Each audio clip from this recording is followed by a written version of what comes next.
오늘은 김병기 민주당 전 원내대표에 대해 이야기해 보겠습니다. 김병기 의원의 가족, 그러니까 아내와 아들에 관한 이야기입니다. 아내에 관해서 제기된 의혹은 김병기 의원의 아내가 동작구 의회 전 부의장의 업무 추진비를 유용했다는 의혹입니다. 법인카드를 대신 사용했다는 내용입니다. 지난 2024년 3월 국민권익위원회에 접수된 한 부패 행위 신고서를 저희가 입수를 했습니다. 그래서 이 신고서의 내용을 토대로 저희 SBS 취재진이 이 세부 업무 추진비 내역과 회의록을 직접 분석해봤습니다. 이제 동작구의회 홈페이지의 정보 공개란에 들어가시면 이 구의원들, 주로 의장이나 부의장, 상임위원장 이런 사람들이 업무 추진비를 어느 식당에서 언제, 몇 시에 얼마를 썼는지를 확인할 수 있습니다. 저희가 직접 확인을 해보니 지난 2022년 9월 20일 오전 11시 51분 동작구 상도동의 한 백반집에서 14만 원이 결제된 내역을 확인했습니다. 업무 목적은 업무 추진 관계자와의 간담회 명목이다 이렇게 적혀 있습니다.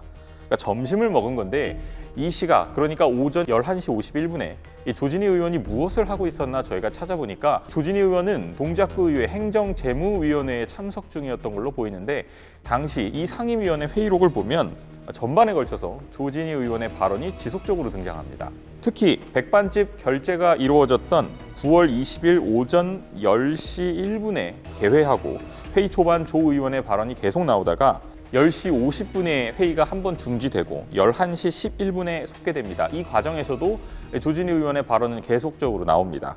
그러다가 점심 식사를 위해서 이 회의는 12시 23분에 중지된 걸로 보이는데 이 직전까지 조진희 부의장의 발언은 회의록에 계속 등장합니다. 그리고 결국 이런 정황을 종합해 봤을 때 조 부의장이 부의회 회의 중간에 갑자기 뛰쳐나와서 본인이 음식점에서 주문을 하고 직접 결제를 하고 다시 회의로 돌아왔다든가, 그게 아니라면 어떤 제3자에게 본인의 법인카드를 대신 사용하라고 건네줬을 가능성, 이렇게 크게 두 가지 의혹을 제기할 수 있습니다. 저희가 해당 음식점이 구의회에서 얼마나 떨어져 있었는지 직접 확인을 해봤는데 성인 남성 기준으로 걸어서 도보 2, 3분 거리였습니다. 그렇게 멀리 떨어진 식당은 아닙니다. 하지만 회의 중간에 갑자기 나와서 도보로 이동한 다음에 음식점에서 주문을 하고 앉아서 결제하기까지 걸린 시간, 이런 것들을 고려해 봤을 때 충분히 의심이 가는 상황이긴 합니다. 점심뿐만이 아닙니다. 저녁도 결제가 됐습니다. 같은 날 저녁 6시 38분에 상도동에 위치한 한 낙지 전문점에서 결제가 이루어졌습니다. 이 시간에 조 부의장의 회의록을 저희가 확인을 해보니까 당시에는 회의가 끝난 시간이었습니다. 정확히 같은 시각 오후 6시 38분에 한쪽에서는 낙지 전문점에서 결제가 이루어지고 한쪽에서는 회의가 끝나고 있었던 겁니다. 그 회의가 끝난 그 시점 직전까지 조 부의장의 발언은 계속적으로 등장합니다. 순간이동을 하지 않는 한 도저히 상식적으로 불가능한 결제 시점, 회의 시점이라고 볼 수 있겠습니다. 자, 신고서에는 이런 구체적인 정황뿐 아니라 당시의 상황을 짐작케 하는 통화 내용도 들어가 있었습니다. 옛날에 조진이가 집으로 얘기한 게 있었어. 식당에서 준경이한테 카드 줬다고 마누라한테. 해당 통화 내용은 조진희 부의장이 김병기 의원의 부인에게 법인카드를 줬고 김병기 의원의 부인이 사용한 적이 있다는 것을 들었다는 내용이 담겨 있습니다. 국민권익위원회는 이 신고서를 접수받고 이 구체적인 정황을 토대로 경찰에 수사 의뢰를 했습니다. 경찰은 이에 대해서 어떤 결정을 내렸을까요? 당시 이 사건을 넘겨받은 서울의 동작경찰서는 불입건 결정을 내렸습니다. 불입건이라는 게 뭐냐면 정식으로 수사가 시작이 되고 이 사람들의 신분이 피의자로 전환되는 그 순간을 입건됐다라고 표현하는데, 불입건됐다는 건 정식 수사가 시작되지도 않았다는 뜻입니다.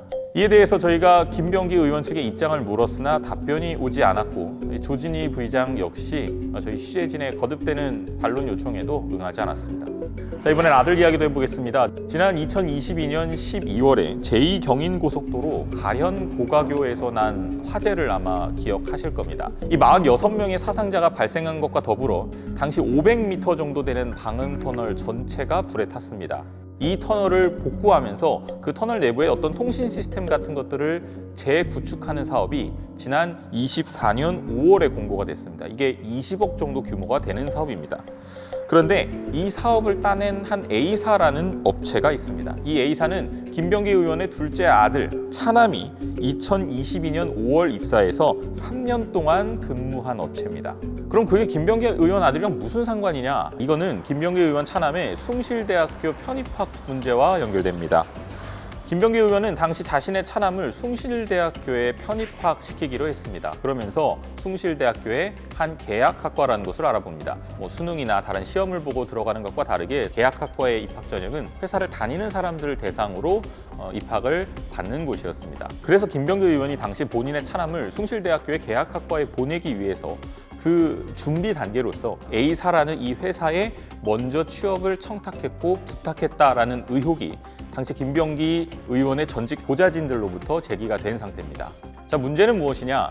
김병기 의원의 차남이 이 A사라는 회사를 다닌 3년의 기간 동안 이 회사가 지속적으로 성장해 왔다는 겁니다. 자, 저희가 회계분석가와 함께 이 A사의 감사보고서를 직접 분석을 해봤습니다. 자, 먼저 수주잔액이 크게 늘었습니다. 수주잔액은 어떤 일감을 따냈는데 아직 그 일을 마무리하지 못해서 돈으로 받진 않았지만 곧 돈으로 받아야 되는 이 회사의 실적을 금액으로 표현한 겁니다. 이걸 보면 김 의원의 차남이 입사하기 전인 21년 말 76억 원에서 차남이 근무하던 24년 말 543억 원으로 3년 새 7배 가까이 늘어났습니다. 또 주요 공사계약 상위 10건의 평균 액수도 2021년 41억 원에서 24년에는 76억 원으로 성큼 뛰었습니다. 이에 대해서 같이 작업을 한 회계 전문가는 굉장히 이례적이다라는 평가를 했습니다.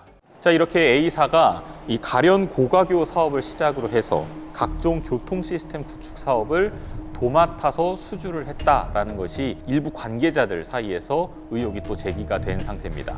물론 이 회사가 운영을 굉장히 잘 했을 수도 있습니다. 정말 시점이 우연치 않게 겹쳤을 가능성도 있습니다. 하지만 당시 김병기 의원은 국토교통부와 도로공사를 관할하는 국회의 국토교통위원회 상임위원회 소속이었습니다. 이번 문제를 주도적으로 제기해온 보좌진들도 최근 경찰 조사에서 김 의원이 A사의 편의를 봐주라는 지시를 했다.